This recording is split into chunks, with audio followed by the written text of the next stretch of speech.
a wonderful start of the day. The breakfast was pretty delicious. Yes. So welcome to day 3 of ATAL FDP program, Exploring Hospitality Horizons, Navigating the Latest Trends. Great to see such an enthusiastic participation from all of you. Let us begin this morning with the national anthem. I request everyone to kindly rise.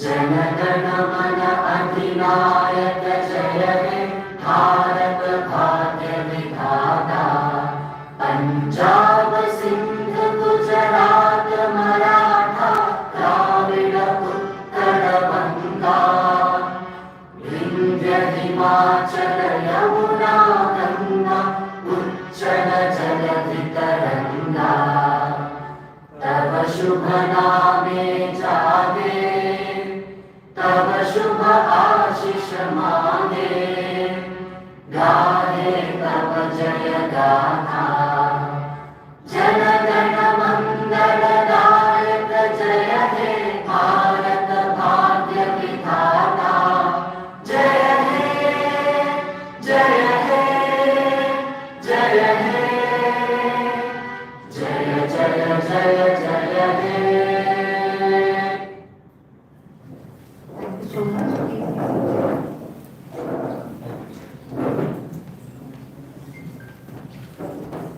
To start our day, we have an enlightening session on the topic that is not just important but is also essential for professionals in every walk of life.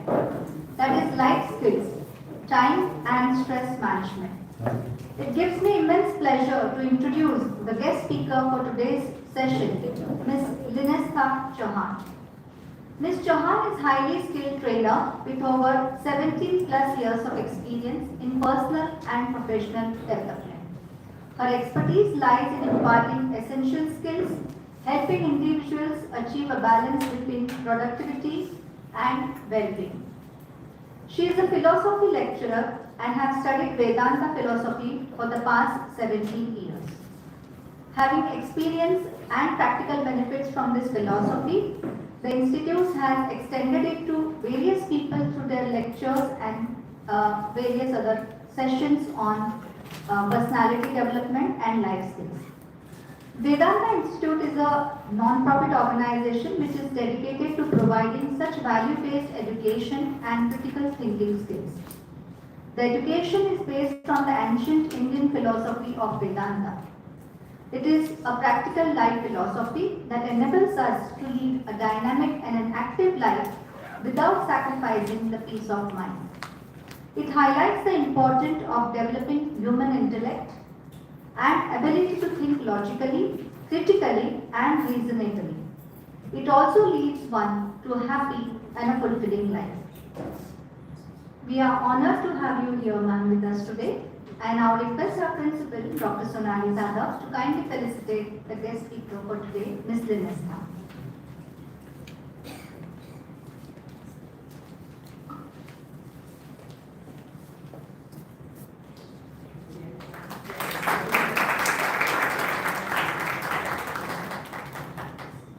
Thank you, ma'am.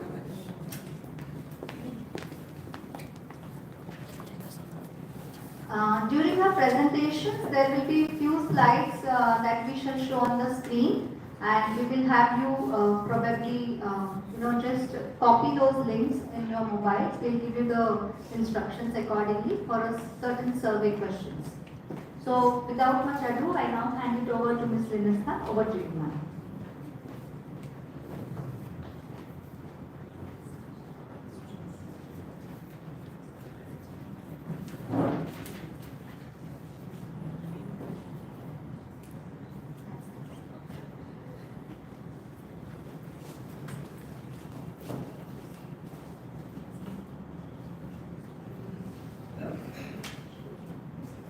Good morning, everyone. So this morning we have some time together, a good amount of time to be able to understand a really important theme, which is the skill of living. these life skills. Of course, I know you're all from the catering industry and you'd have a lot of practical knowledge being taught about that field. But today, for this morning, we are talking about the field of life, which is beyond a particular occupation or an area of your life, but the whole of your life. So what are the life skills that we can develop to be able to correctly deal with every aspect of life? And today, the primary focus is on stress and time management, is the theme today. So life skills for stress management, for time management. Actually, you'll find today we will be highlighting stress management more because fundamentally, and as we go through this you'll understand, but fundamentally to the extent we can manage our stress, to that extent you can manage everything else. Everything else becomes very simple, becomes a product of your own stress management. So in today's lecture, we will of course make it quite interactive for you to be able to also try to make these principles practical. Because, you know, sometimes we come to a lecture and after 2 hours you've listened and you've gained, and the moment you leave the hall, you know, maybe you go out and meet other people and they say, you know, how was the lecture? You would say, it was good, you know, I enjoyed it. And they would say, so what did you learn? Can you tell me a bit about what you studied? And you would say, yeah, no, it was good stuff. They covered really good stuff. But what exactly did you learn? You can't remember those things. It slips away very quickly. It's come in and you were paying attention as much as you could, but just one direction of knowledge becomes very hard to retain. So what you will find in the sessions is I may ask you questions. It's useful if you pause to think and give your answers. If you have questions, of course, we will leave time at the end of the lecture. Once we've covered the entire flow and you have the whole picture, then you may still have questions. And that is where we leave time to answer those questions. So interactive based session so that you go back knowing something, keeping something with you that you can then apply in your daily life. So that's the idea behind the way that the session will be communicated. Now we'll start at the very beginning with an interactive poll. So I'll ask a few poll questions throughout, about 3 or 4 of them. Basically, it's to get your input and then to analyze that input. Then we can take it forward and analyze it, try to understand it in our daily life. So the first question that we start with is, can we eliminate all stress from our lives? Can we completely get rid of stress? Is it possible for us to completely get rid of stress? We're going to take a call on this. So I can do that. So if we, you want to explain? Everyone, you may type menti.com, M-E-N-T-I, menti.com.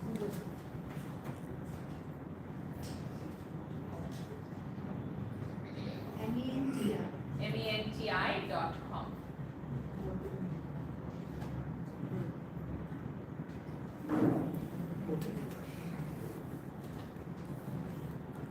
Code 36 Code. Yeah, Yes. I'm giving it. 6 Code is there on the slide. 62224. 326 222 4432.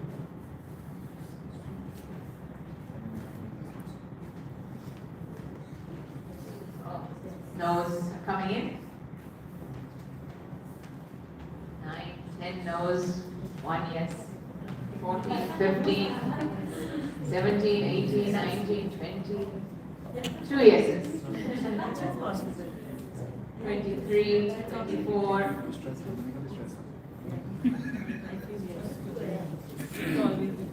5. Anyone still to do? 26. Okay. So these are our findings, quite depressing findings, isn't it? So the question is, can we eliminate stress from our lives completely? Overwhelmingly, the response is no, is what this tells us. 4. Anyone of those 4 would like to tell me who they were?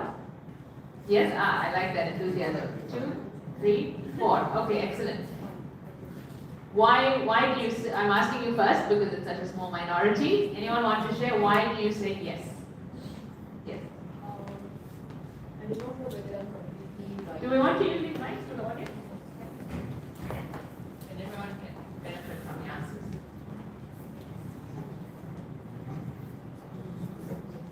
Ma'am, very good morning to you. Morning. And this is a lovely topic. I keep reading about it again and again whenever I get an opportunity. So what little I know, based on that, I think we can completely avoid it Yes.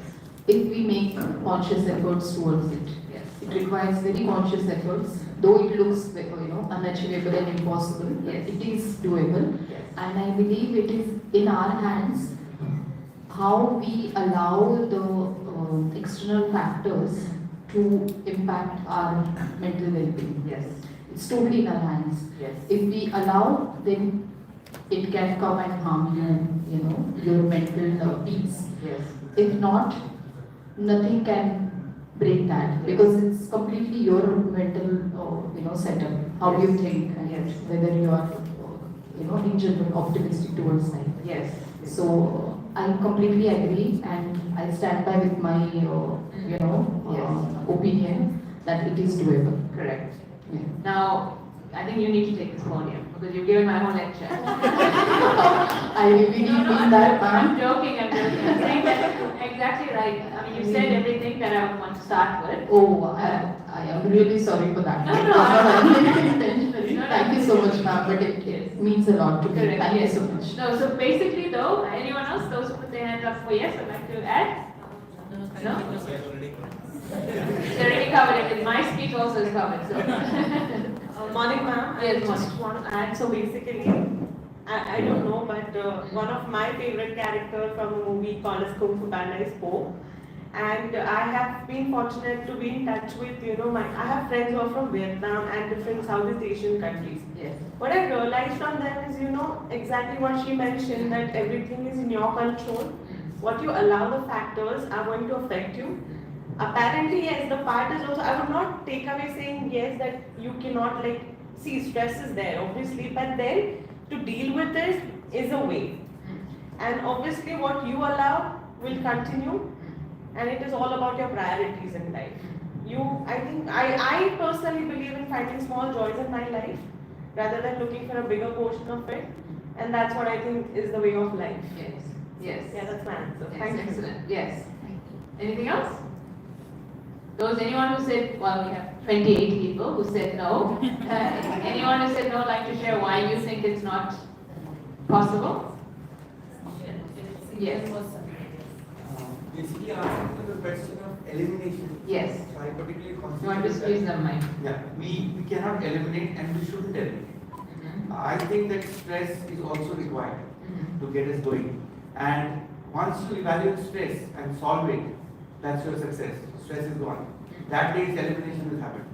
So we need to have constant challenges. You can call it stress, but yeah, it should not harm you health-wise.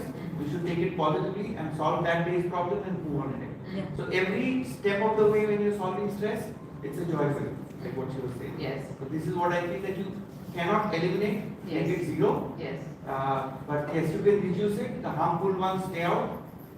You can always filter. Yes. Yes. Yes.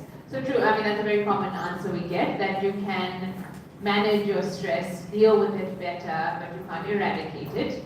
Now, this is fundamentally a principle that, of course, you don't have to just gulp it and accept it, but we're going to cover what I'm about to explain. But to start with, it's very important to understand exactly what you said, that it's not saying it's a small task, it's not saying it's an easy thing to do, that's not the question. The question was, can it be eliminated?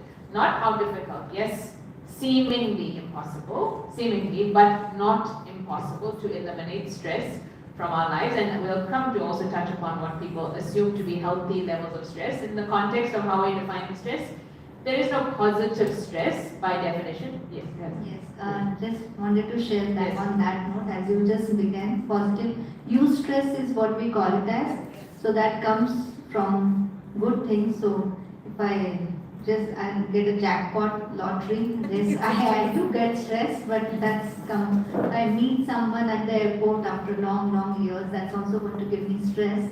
Means, the whole lot of just reaching the airport on time. But when I meet the person, it's all about happy things. So Yes, so we're talking about that experience of stress, that it is not really necessary when we understand it, and we understand the impact of it. Even what you're calling through a positive experience, if the mind becomes stressed, there are various repercussions, which is what we will discuss today. So first thing to understand, let me go back to our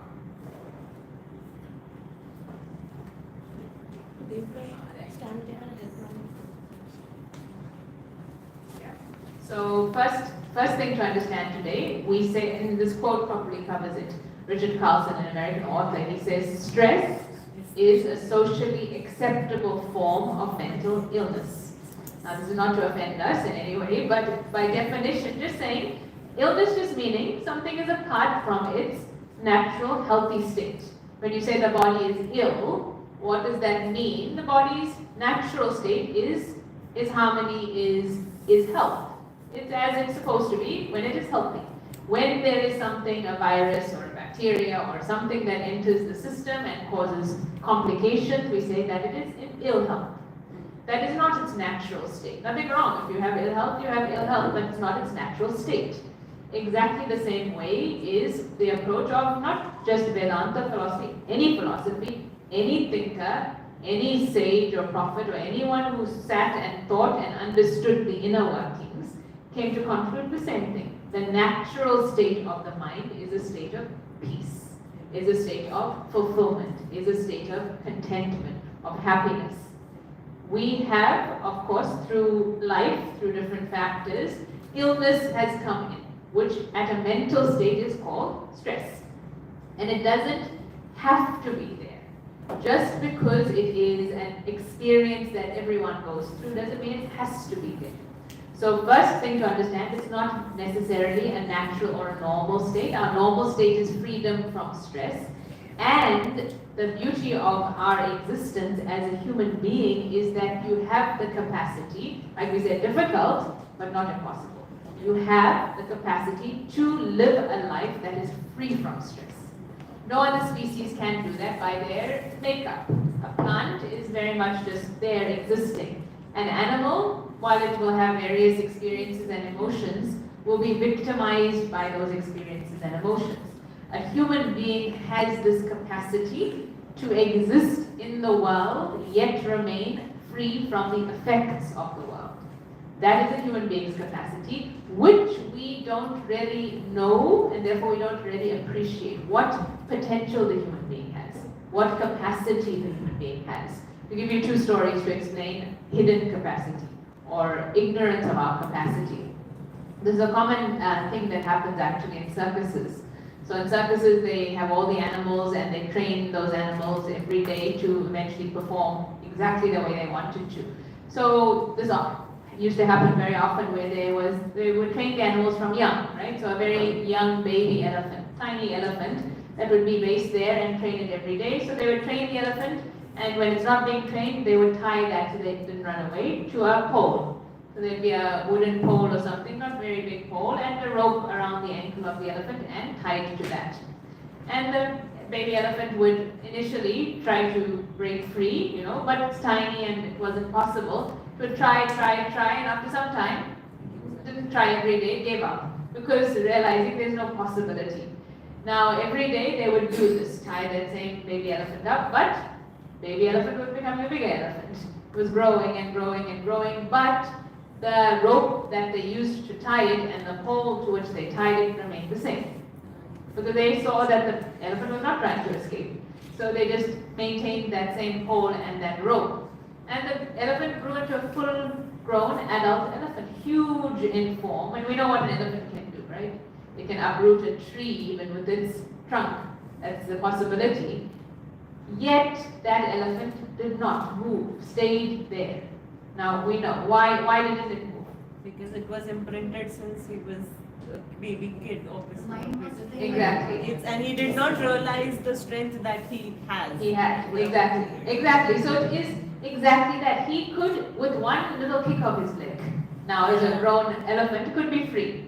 But over time, began to see, as he was younger, that he didn't have the strength, didn't realize his capacity as he grew, and therefore did not utilize it, remained bound to that pole his whole life when he could have been free. Like that, first example is the human being.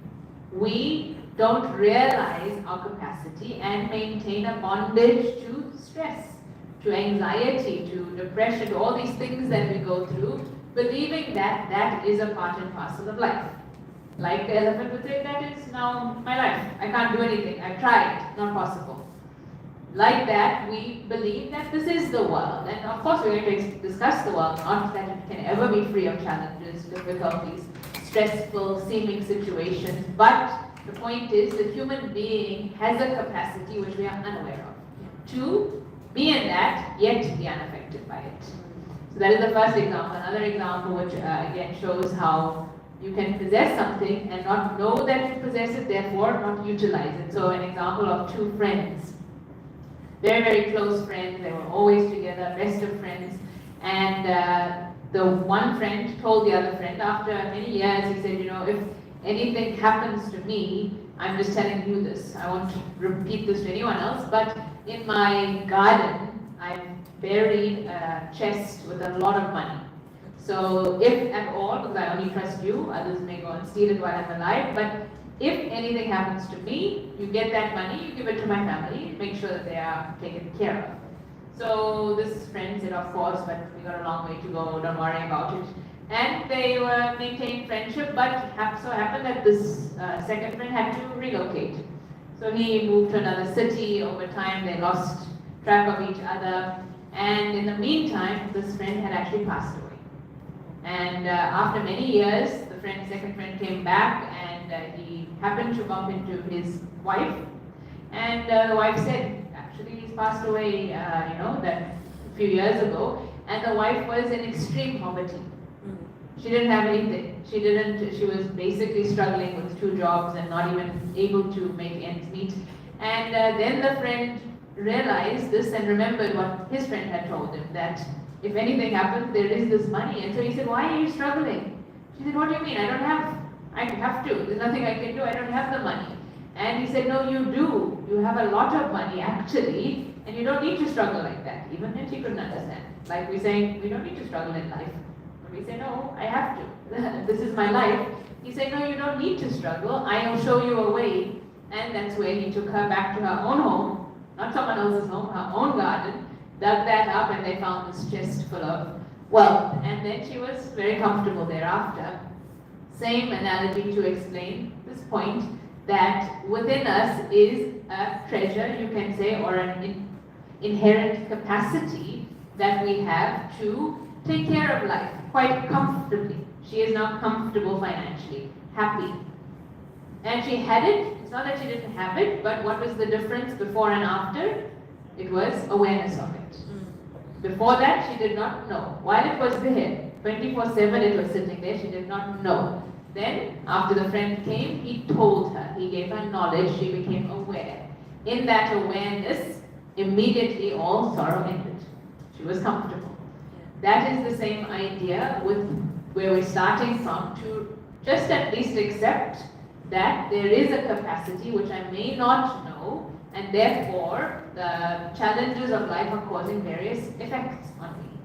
But I have a potential to actually deal with them in a very different way, where my life is quite comfortable. Not that they're not challenges, that's what we'll talk about, but my mental stress is not, I'm not victimized at that level. So this is where we start, these 2 stories to help us understand. Now, if we look at the concept of stress and why it's such an important topic to discuss, is because while it's not natural or supposed to be normal, it is very normal. There's nothing wrong with us understanding that it is a part of our lives today. And when we say that, not our lives here as maybe professionals or students, everyone's life. It is of every race and every religion. It is of a professional, it is of a business person, it is of a housewife, it is of a person who's employed and a person who's unemployed, it's of a person who's 60, who's 16, who's even 6 today, unfortunately. At very, very young ages, I teach kids also from about 11, 12 upwards. And the same subject, and they are very much under stress of so many tests to write and so many exams to pass and so many extra tuitions they have to go for and then other cultural activities they have to do. They are busier than adults, for sure. For me to get a 1 hour slot to teach them is very, very difficult because that's their schedule, that's their day, a lot of stress at that age. So all races, all religions, all ages, all professions, employed or unemployed, it's a universal phenomenon, right? So therefore it becomes something that we really have to understand very closely. And again, how we are going to look at it today is, initially you may say, okay, it's not practical in the sense I can't leave this room and be free of stress. And the reason for that is because we are looking to find the root cause of stress and therefore the final solution to stress. If you look at other maybe stress management workshops or seminars or books you may read, it may be very practical. It may give you things that you can do immediately, like make sure your mind is kept busy and occupied, or distract yourself when you're stressed, or breathe for some time, pause for some time, do other activities, many things we can do, which will definitely aid us. But the problem is it works for that time, and then when the next situation happens, the stress comes back again. Then I manage it, or I deal with it in whatever way I can with the techniques I've been offered, and then it comes back again. And that is not just for the few years of my life, that is from birth to death, that we keep having to manage it. And if that was the only way, we would say then, okay, that's still better than stressing. Manage it at least. Deal with it with these techniques. But what Vedanta says is there is a root to any problem. There is a root cause. And therefore, instead of treating the effects of that, let us treat the root. Like if you have a disease. So there's a disease in the body, but of course you don't see the disease immediately, you see the symptoms. So there will be one symptom come up and then you see that symptom, okay, I'm getting a rash on my skin, treat that. What are the creams necessary for that? Then slowly you find you're having certain issues with breathing, okay, you do what is necessary to treat the breathing. Each thing that comes, you treat it symptomatically, which will definitely help you, but it's going to come up time and time again. I have to apply that cream my whole life. Versus, what we will do is you go to the doctor and you say, these are the symptoms, why is it happening? Where is it coming from? What is the root? You get to the actual, in time, the actual disease. Once you've located the disease, solution is very easy. Problem is in locating the disease, actually. That takes time. You have to do the blood test and every test possible to find out what is the cause. Once you know the cause, then you know the treatment. This is TB, or this is cancer, or this is whatever it is, you know the treatment. Now you just have to get onto the program of treating it. In that same way is how we will look at stress. What is the root of it? Where is it coming from? In knowing where it's coming from, the treatment, the solution is very simple. So that's why it's not a quick fix, because today we live in a society of quick fixes. Meaning I want a solution today, I want joy today, I want happiness today. I was told, when we're trying to market on social media for this subject, to let people know about it, that we have to keep our videos within 30 seconds, firstly, which is, we talk for 1 hour, 2 hours, now to condense it to 30 seconds is almost impossible, but then on top of that they say, in the first 5 seconds you have to catch attention. Can't even say 5 words in 5 seconds, so what really are you going to communicate? But that is the era that we are in. Short attention spans, I want a quick fix and a quick solution, but the problem is, as quick as the solution is, that's how long it lasts. It won't last, that happens. You get those long-lasting batteries that take time to charge, but they last forever. And something that charges very quickly also dies very quickly. This is our approach in Vedanta. It is looking long-term. If long-term doesn't mean forever, when I'm 70, 80, then I'll be stress-free. Long-term means give it some time, a year, 2 years of the right effort, like you had said, the right effort, consistent effort, and then you will overcome it. Any growth, when you want to overcome anything, takes effort. That effort today we are usually not willing to put in. If I want a good physical structure, body to be fit and healthy, there is effort, but the effect has to come with right effort. That is the beauty of the world, it's cause and effect. You put in the right causes, you will get the right effect, but right cause takes effort. So that is how we will look at it today. Now, next call that we will go on to is to identify, this is the question, but I'll put it up on the poll, to look at stress. Let's start from where we are. We're saying that we are stressed, right? If we are stressed, what are the things that stress us? And I just put down some ideas for you to tick, and you tell me, and we'll analyze it from there.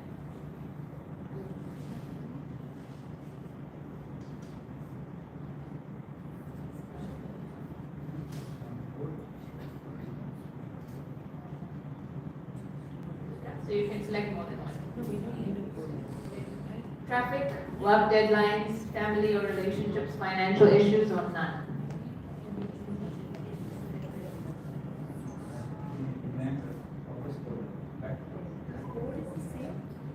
Code remains the same, yes. 6222 4432.